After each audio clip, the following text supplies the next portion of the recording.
নমস্কার। দেখো, জীবনে যদি কোনো কিছু পেতে হয় তো দিন রাত এক করে স্বপ্নের পিছনে তোমাকে ছুটতে হবে। স্বপ্নকে নিয়ে ঘুমোতে হবে, স্বপ্নকে নিয়ে চলতে হবে। দিন রাত এক করে। তুমি কোথায় জন্মালে, তোমার বাবা চাকরি করে কি চাকরি করে না, তোমার বাবা কৃষক কি তোমার বাবা আইপিএস অফিসার, কোনো কিছু কিন্তু যায় আসে না। কোনো কিছু যায় আসে না।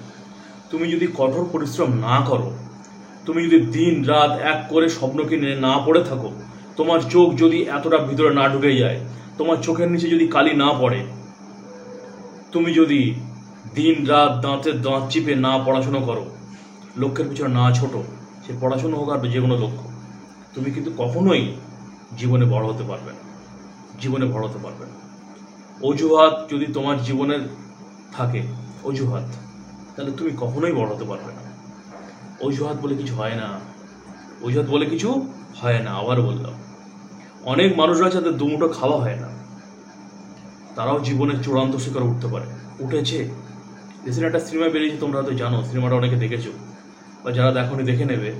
12 ফেল বলে, মনোজ কুমার শর্মা স্যারের আইপিএস, ওনাকে নিয়ে সিনেমাটা। কি কঠোর পরিশ্রম করে উনি আইপিএস হয়েছেন এখন আইপিএস অফিসার উনি। সত্যি ঘটনা অবলম্বনে সিনেমাটা। লোকের বাড়ির কুকুর দেখাশোনা করতো টাকার জন্য, আর দিনরাত না খেয়ে না দিয়ে দিনরাত কঠোর পরিশ্রম করে পড়াশোনা। 12 ফেল। সবাই বলেছে তোর দ্বারা হবে না পড়াশোনা, গ্রামে চলে যায় চাষবাস করে। দাঁতের দাঁত চিপে চোখের স্বপ্ন নিয়ে কঠোর পরিশ্রম করে আইপিএস অফিসার। আমরা অনেকে বলি না যে বাংলা মিডিয়ামে পড়াশুনো করেছি, ইংরেজি ভালো জানি না, পারবো না। যদি মনে জেদ থাকে আর যদি মনের মধ্যে ইচ্ছা থাকে যে আমি পারবো, তাহলে পৃথিবীর কোনো শক্তি তোমাকে আটকাতে পারবে না। মনোজ কুমার স্যারের একটা ইন্টারভিউ বলি, যখন ইউপিএসসি ইন্টারভিউ হচ্ছে তখন উনি ভালো ইংরেজি জানতেন না, গ্রামের ছাত্র তো, ভালো ইংলিশ জানতেন না। তো ওনাকে যখন ইউপিএসসি যারা ইন্টারভিউ নিচ্ছেন তারা যখন দেখলেন যে উনি ভালো ইন্টারভিউতে ভালো ইংরেজি বলতে পারছেন না, আর লেখাপড়ার দিক থেকে অতটা ভালো ব্রাইট স্টুডেন্ট নয়, এই দুটো পয়েন্ট নিয়ে ওনাকে চাপ দেওয়া শুরু করলেন ভালো করে। তা উনি ঘাবড়ে গেলেন। তখন একজন বলছে যে জল খাও, কাঁচের গ্লাসে জল এগিয়ে দিলেন। তার উনি বললেন যে আমি কাঁচের গ্লাসে জল খাই না। বলে কেন? বলে আমি স্টিলের গ্লাসে জল খাই। তখন বলছে যে স্টিলের গ্লাস হোক আর কাঁচের গ্লাস হোক, জল খাওয়া নিয়ে আবার গ্লাস কিসের, স্টিল হোক কাঁচ হোক তাতে কী যায় আসে? তখন উনি বললেন সেটাই তো বলছি স্যার। ওনারা বুঝে গেলেন যে কী বলতে চেয়েছেন। এই কথার অর্থ এটাই যে ইংলিশ জানলাম কি জানলাম না বড় কথা নয়, তো তার জন্য প্রশাসন চালানোর জন্য ইংরেজি জানতেই হবে, তো সেরকম ব্যাপার না। ইংলিশ পরেও জানা যায়, পরেও শেখা যায়। ঠিকমতো যোগ্য জায়গায় যোগ্য লোক কিনা আমি, এবং যোগ্য হিসেবে সে দায়িত্বটা পালন করতে পারবো কিনা আমি, সেটাই বড় কথা। সেদিনকে ইন্টারভিউ বোর্ডে যারা ছিলেন তারা বুঝেছিলেন এই ছেলের মধ্যে আগুন রয়েছে। ইংলিশ তো যে কোনো লোক বলতে পারে, অনেক বাস ড্রাইভার, ট্রেন ড্রাইভারও ইংলিশ জানে। তার মনে কি তারা আইপিএস আইএস হতে পারবে? তার জন্য যোগ্যতা দরকার। তাহলে কোনো ভাষা যোগ্যতার মাপকাঠি হতে পারে না। ইন্টারভিউ থেকে সেদিন সারা পৃথিবী, সারা ভারতবর্ষের যুব সমাজ দেখেছে ইন্টারভিউ সেই কাহিনীটা। তা বলি কি, যোগ্যতা মেন, স্বপ্ন মেন, কঠোর পরিশ্রম মেন। দিন রাত এক করে কঠোর পরিশ্রম করতে হবে। ঘাম না ঘাম, এই জামা ঘামে ভিজে যাবে, সেই ঘাম এই জামার মধ্যে শুকিয়ে যাবে। আবার চোখে ঘুম নেই, পায়ের নিচে জুতোটা না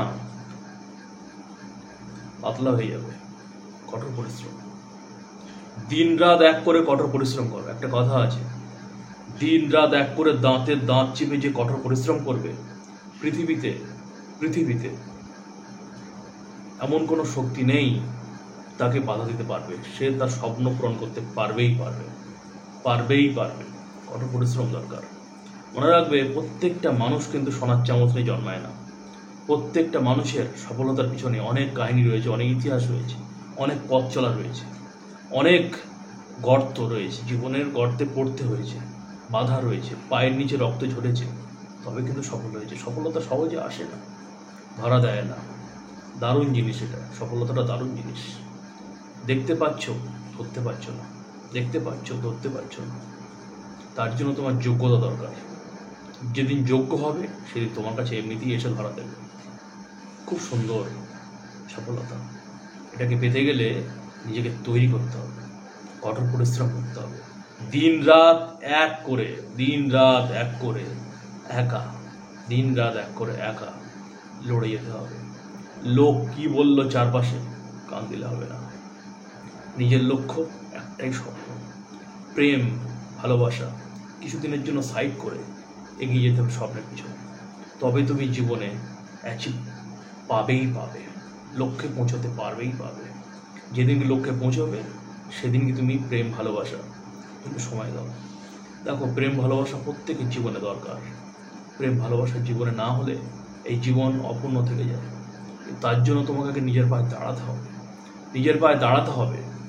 আগে তোমার লক্ষ্যে তোমাকে পৌঁছাতে হবে, তারপরে জীবনে প্রেম ভালোবাসা প্রয়োজন।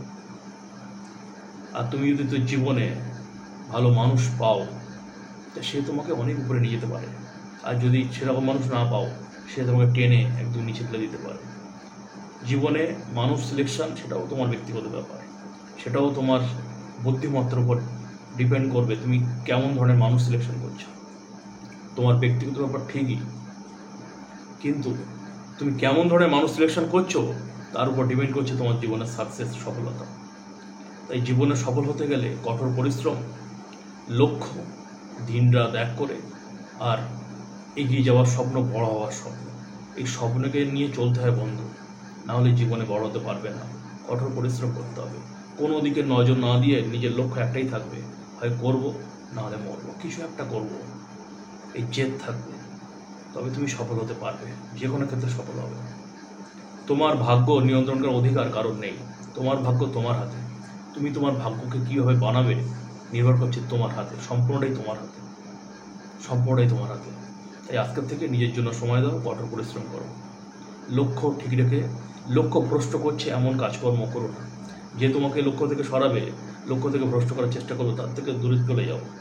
একা বই পড়ো, স্বপ্নের পিছনে পরিশ্রম করো, ঠিক আছে? যারা বই ছাড়াও, তোমরা যারা পড়াশোনা ছাড়াও বিজনেস বা অন্য কিছু করতে চাও, সেই লক্ষ্যের পিছনে ছোট দিনরাত এক করো, স্বপ্ন দেখো, স্বপ্ন দেখো এবং স্বপ্নকে পূরণ করার জন্য যা যা দরকার তাই করে যাও।